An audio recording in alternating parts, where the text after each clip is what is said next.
Benvenuti in questo tutorial dedicato agli inneschi. Vi faccio vedere stavolta l'innesco del granchio, così come la fantastica sigla vi annuncerà.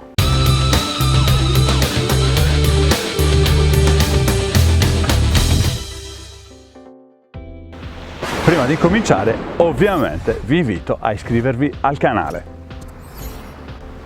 Sulla servidora abbiamo qualche granchio congelato appena uscito dal freezer. E poi ho volutamente messo 3 misure diverse della stessa serie di ami. E io sul granchio preferisco innescare sempre gli ami a gambo corto. E in questo caso per esempio ho la misura 2, 4 e 6 perché? Per far capire che in base alla grandezza del granchio noi stabiliamo la dimensione dell'amo. Quindi partiamo dal primo innesco. Se volessimo fare un innesco a monoamo, sicuramente l'amo del numero 2 può andare bene. Vediamo un pochettino come innescare il granchio con un unico amo. Le soluzioni col monoamo sono due. Una, per esempio, levando le 2 zampe di dietro, si fa passare attraverso i fori delle zampe. Diciamo che questo è un innesco che consente anche una lunga gittata, perché comunque il carapace del granchio fa da resistenza e si riesce a lanciare anche molto lontano se dovesse servire. Diversamente l'innesco monoamo si fa dalla parte della pancia,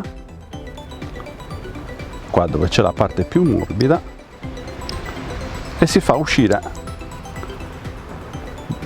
da dietro. Anche questa è un'ottima soluzione che consente una grande gittata, perché l'amo comunque è ancorato sulla parte dura del carapace. Ok. Ma se noi invece volessimo utilizzare 2 ami, allora il discorso cambierebbe, perché soprattutto con questi granchi particolarmente piccoli, con 2 ami dobbiamo utilizzare sicuramente una misura più piccola. Quindi in questo caso opterò per la misura numero 6, ma prima devo farvi vedere come costruire il biamo. Con il doppio amo io faccio una combinazione con un doppio nodo, uni più clinch. Vediamolo nel dettaglio. Qui ho 2 ami del numero 6, faccio il primo nodo con il nodo uni, che se siete frequentatori di questo canale conoscerete benissimo. Quindi 1, 2, 3, 4 e faccio volutamente un baffo molto lungo. Chiudo il nodo. Questo è il nodo uni con un super baffo. Il secondo amo lo legherò sul baffo creato dal nodo uni e qui sono costretto a fare il clinch, perché deve venire anche abbastanza corto. Quindi questo è uno dei campi di applicazione in cui il clinch ammetto il clinch. 3, 4, faccio passare qui dentro e chiudo. Taglio il baffo che deve rimanere sulla servidora. Ecco qua, qui ho il biamo e adesso posso fare l'innesco sul granchio col biamo.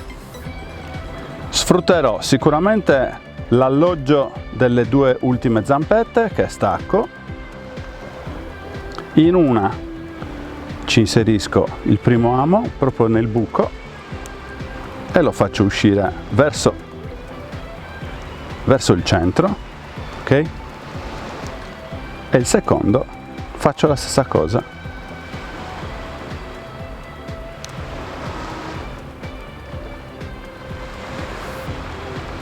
Ecco qua. Diciamo che nonostante abbia utilizzato due ami veramente piccoli, avrei dovuto averne una misura ulteriormente più piccola, perché questo granchio è veramente piccolino, però l'importante è che abbiate capito qual è il gioco da fare.